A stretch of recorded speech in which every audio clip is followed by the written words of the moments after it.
My channel house wife সন্ধ্যা।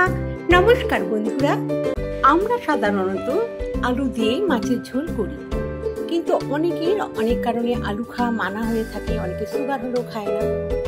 সেই সব মানুষের কথা ভেবে আজকে আমি আপনাদের জন্য নিয়ে এসেছি হেলদি আর টেস্টি একটি কাতলা মাছের রেসিপি, যেটা আমি আলু ছাড়াই এখনকার সবজি দিয়ে আর খুব কম তেল মশলায় রেগুলার খাওয়া যায় আর খুব ঝটপট বানানো যায় সেরকম একটা রেসিপি।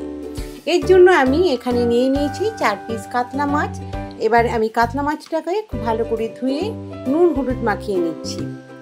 আর এই মাছের ঝোলটি রান্না করার জন্য আমি যা যা নিয়েছি সেটা হচ্ছে এখানে টমেটো, এখানে কয়েকটা গাঁটি কচু, আর এখানে নিয়েছি আমি পেঁয়াজ কুচি করে নিয়েছি, আর এখানে নিয়ে নিয়েছি ঝিঙে আর পেঁপে আর কাঁচা লঙ্কা নিয়ে নিয়েছি। এবার আমি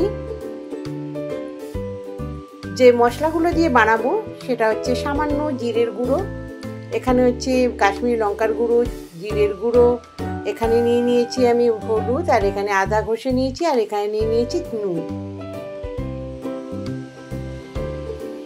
আর আমি এটা সর্ষের তেল দিয়ে বানাবো। এবার আমি প্রথমেই গাঁটি কচুগুলোকে একটু নুন দিয়ে সিদ্ধ করে নিচ্ছি।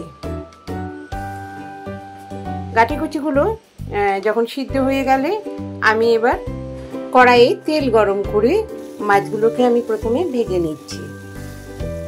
এগুলো জ্যান্ত কাতলা মাছ, তো এখানে আমি আমাদের কোয়ান্টিটি অনুসারে আমরা 4টে পিসই আমি এখানে রান্না করলাম। আজকে যারা আমার চ্যানেলটিতে প্রথম ভিজিট করছেন, আমার এই রেসিপিটি দেখছেন, তাদেরকে আমার অসংখ্য ধন্যবাদ, অফুরন্ত ভালোবাসা। আপনারা একটি লাইক, একটি কমেন্ট করে দিতে পারেন, আর যদি ভালো লাগে অবশ্যই সাবস্ক্রাইব করবেন আর পাশে থাকা বেল আইকনটি প্রেস করে দেবেন। আমি যখন আবার কোনো নতুন ভিডিও ছাড়বো সবার প্রথম আপনার কাছে এই নোটিফিকেশনের মাধ্যমে পৌঁছে যাবে। আপনি আপনার সময় মতন আমার এই ভিডিওটিকে দেখে নিতে পারবেন। আমার মাছগুলো এদিকে উল্টে পাল্টে আমি পুরোটাই ভেজে নিলাম। আর দেখুন, খুব কড়া করে ভাজার এখানে প্রয়োজন নেই, এগুলো জ্যান্ত কাতলা মাছ। তো মাছগুলো এবার আমার ভাজা হয়ে গেল। মাছগুলোকে একটি প্লেটে তুলে নিলাম এবং এই তেলে আমি এখানে দিয়ে দিলাম তেজপাতা আর পেঁয়াজ কুচি করে রাখা পেঁয়াজগুলো দিয়ে নিচ্ছি। এই পেঁয়াজগুলোকে আমি এখন একটু লাল করে ভেজে নেব। এর মধ্যে আমি দিয়ে দিলাম কাঁচা লঙ্কা, আর এখানে পেঁপেগুলো দিয়ে দিলাম। পেঁপেটাকে পেঁয়াজটা যখন অর্ধেক ভাজা হয়ে আসবে তার সঙ্গে ভেজে নেব। পুরো কড়া করে ভাজলে আরও অনেকক্ষণ ধরে, যেহেতু পেঁয়াজটা এই সবজিগুলোর সাথে ভাজা হবে, তাই অর্ধেক ভাজা অবস্থাতেই আমি এগুলোকে দিয়ে নিলাম। তো পেঁয়াজগুলোর সাথে আমি এখানে পেঁপে দিয়ে নিলাম। পেঁপের পর আমি এখানে হাফ বয়েল করে রাখা গাঁটি কচু দিয়ে নিলাম। এই গাঁটি কচুটা বয়েল করেছি কারণ এর একটা লোদ যে ভাব থাকে, পিচ্ছিল ভাব, সেটা অনেকটা সিদ্ধ করলে বেরিয়ে যায়। তো এবার আমি এগুলোকে আমি খুব ভালো করে একটু এর সঙ্গে ভেজে নিচ্ছি।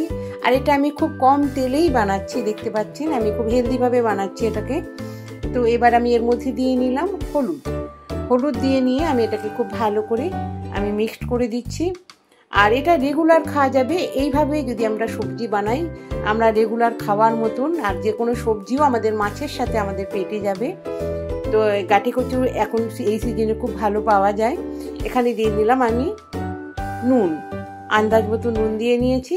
এবার নুন দিলে এবার একটু আরও ভালো করে এগুলো মজেও আসবে আর তাড়াতাড়ি এটা ভাজা হয়ে যাবে। টমেটো দিয়ে নিলাম, দিয়ে খুব ভালো করে একদম সবজিগুলোকে আমি ভেজে নিচ্ছি।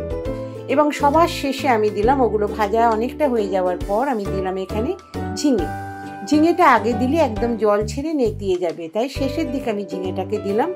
দিয়ে আমি মশলাটাকে একদম ভালো করে কষিয়ে নিচ্ছি।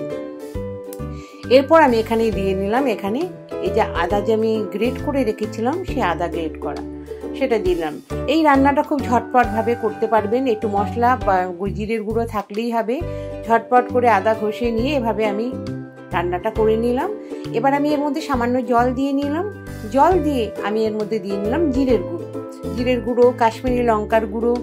তো এখানে জলটা আগে দিয়ে নিলাম, যাতে জলের মধ্যে যদি মশলাটা দিই পুড়ে যাবে না, আর খুব সুন্দরভাবে মিক্সড হবে আর খুব সুন্দরভাবে মশলাটা কষিয়েও নেওয়া যাবে। আর এটা হোমমেড জিরের গুঁড়ো, এগুলো আমি বাড়িতেই তৈরি করি। আমার জিরের গুঁড়ো, ধনের গুঁড়ো, নানা রকম যে মশলা সব আমার বাড়িতে তৈরি করা।